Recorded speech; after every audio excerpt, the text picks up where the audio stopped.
So it was probably about 10 years ago that I was having a conversation with one of my clients, and she was lamenting the fact that her parents were getting older and things were starting to slip through the cracks as far as paying bills and keeping track of receipts, things of that nature. And the daughter was finding herself having to go over to the house more frequently to clean things up, get things back in order. And at the time, I didn't know what to do to help her. I didn't know where I should steer her to make that part of her life easier. Now I do know where to steer people because I'm familiar with the term daily money manager. Today's guest is Alison Salisbury. Alison is the president for the American Association of Daily Money Managers. She also has her own practice called Fiscally Fit. It's in the Bay Area, San Francisco Bay Area of California. And Alison is going to share with us how a daily money manager could be a very valuable asset to us as we're getting older, as we're trying to manage our own finances, or to make life easier on our adult children who are trying to make sure that things aren't slipping through the cracks. So here's Alison. Alison, a daily money manager, that can describe a lot of different roles that somebody could act in. Do me a favor, outline just what is a daily money manager. What are some of the things that daily money managers do?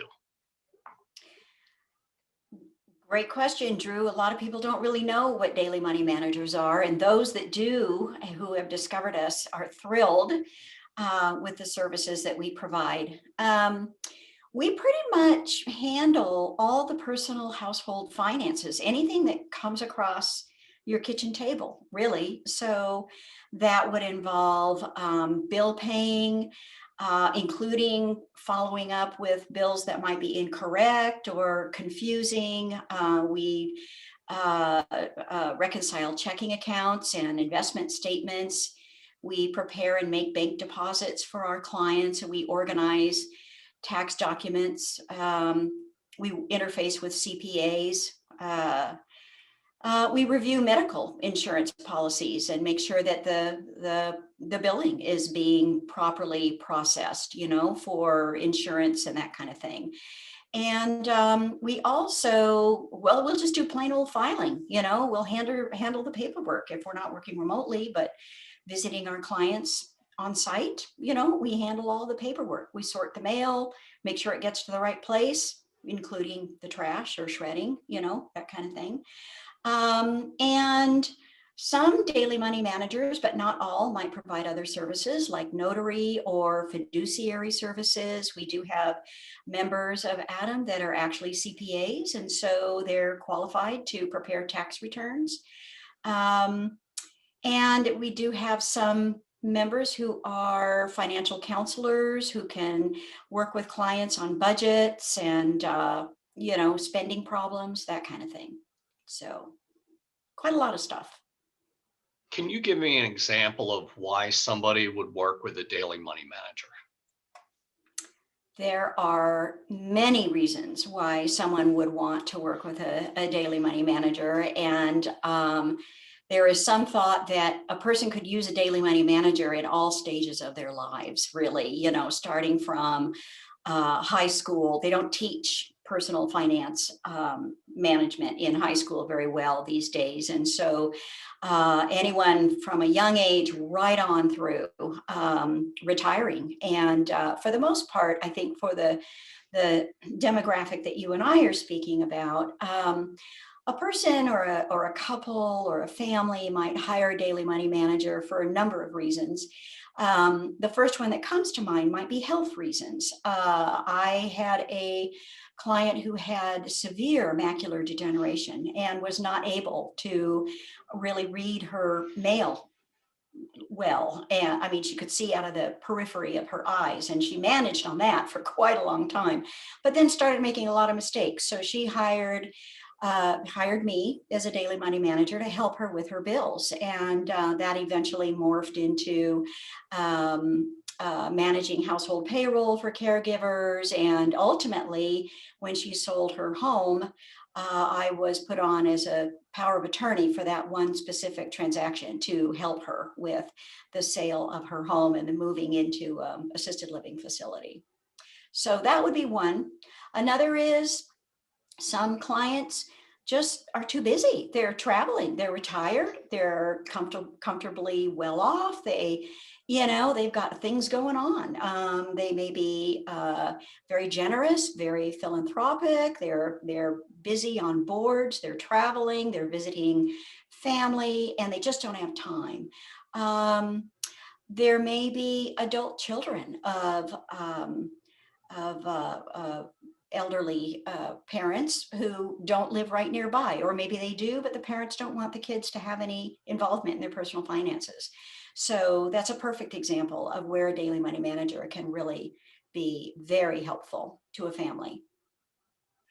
Where would a daily money manager fit in there, and how would that daily money manager work with me as a financial planner? What a great question. We are very good at completing, if you will, that circle of care with a level of professionalism that perhaps friends or family might not be able to provide. Um, so the circle of care, as you describe, includes or might include, I shouldn't say does, but might include a financial advisor or planner such as yourself, an attorney, an accountant, a CPA, a social care, a social worker, or aging life care management professional, and a daily money manager. And what we are able to do that you might not be able to do is, or really, I don't think you can because of regulatory constraints. But what we can do is we have access to our clients' daily finances, the checking account, the credit cards. We see the daily cash flow in a way that you are not necessarily able to do. So we can fill in the gaps, with the professional investment advisors, financial planners that I work with. They see the whole investment side of things, and they get the whole global picture on that end. But what's missing is um, the really finite, detailed kitchen table level finances, as I call it. How much do your clients pay for their cell phone bill? How much do they pay on their groceries? Are they underspending? Are they overspending? We can provide that kind of data with the client's permission, of course, but we can provide that level of detail to you that you wouldn't ordinarily be able to see. We can also see, and have seen quite frequently, when when a senior is falling into what I call dangerous territory. Especially with this last year with COVID, there's a lot of isolation going on, and seniors they're very lonely and they're very vulnerable. And they may be making friends with people online who take advantage of them. And we have seen on several occasions very large checks written to people we don't know.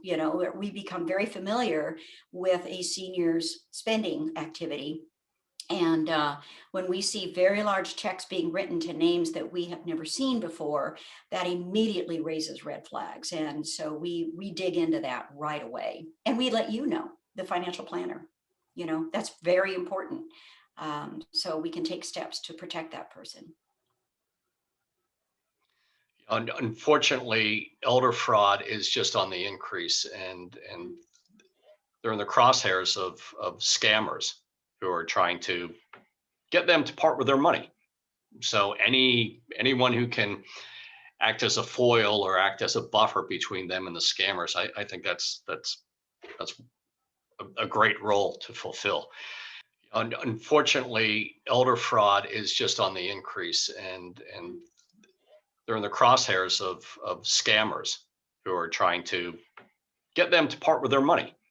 So anyone who can act as a foil or act as a buffer between them and the scammers, I think that's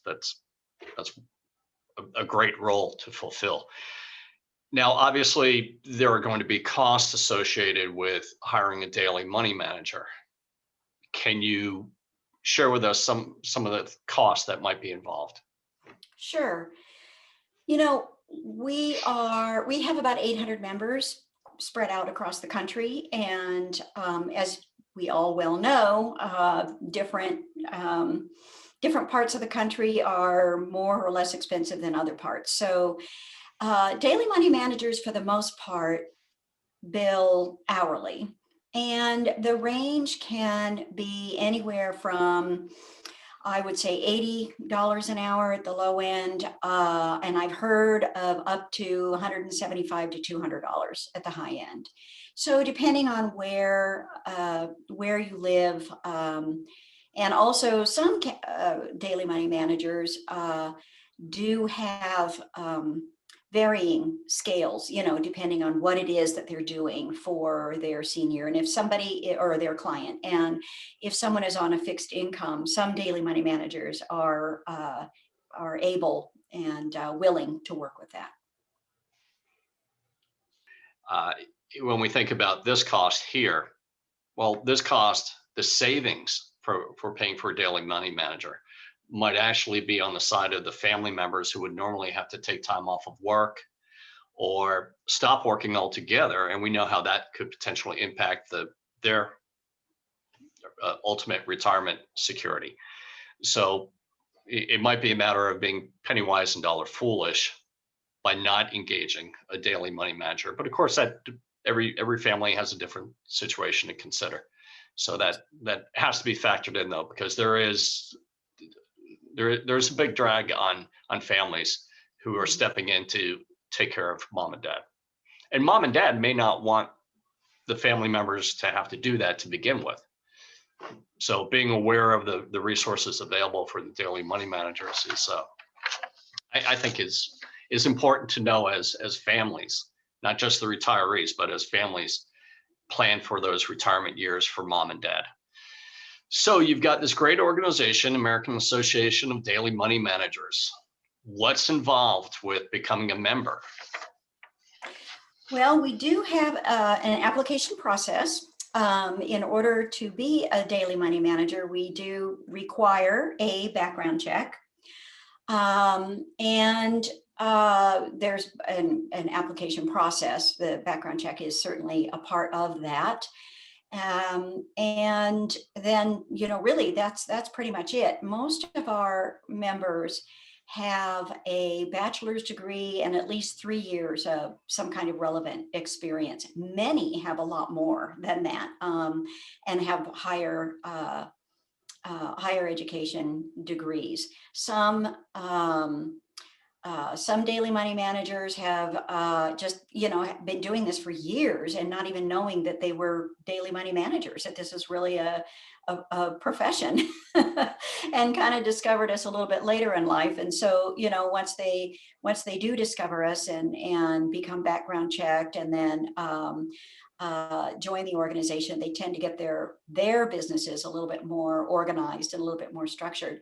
We provide extensive education for our members.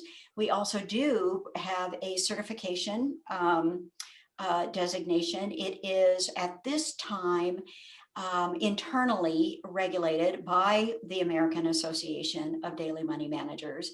We are in the process, actually, of working with a national accreditation organization to move our certification process to the national level, which will enhance the integrity of our certification designations. We're not there yet. Takes a little time, but in the next year or two, I would imagine we're going to see some big changes in our certification program. What I'm noticing is that people come to this as a profession because they've had to do it in their lives and they realize the need for it. And when I talk to people, my cohort, my age, and we talk about our parents, and I bring up this whole idea of having somebody step in at some point or work collaboratively with the family at some point. It resonates with a lot of people. There is a huge need for this, and it's interesting because even though there is a huge need, there can be some reluctance to engage a daily money manager because it's very intimate work, and adult children in particular at first might feel some concern, about turning over their very vulnerable parents' finances. Adult children who hire a daily money manager or recommend to their parents that they hire a daily money manager tend to be very engaged with their parents. And as a daily money manager, I can say honestly that the families that I enjoy working with the most are the ones whose children are involved. And that doesn't mean that I share all the details with the kids. I let the parent drive that. In my personal experience, I find that when I'm working with a family who is everybody is engaged, is just so much more successful for every member of the family. There's greater peace of mind. People just feel like things are under control, that their vulnerable loved one is being watched over and protected. That's great. That's another example of the advantages of having multiple advocates in your circle of care. Right. So, Alison, thanks for your time today. My pleasure, Drew. This has been a lot of fun. Thank you so much for reaching out. And thank you for your time. It was time well spent.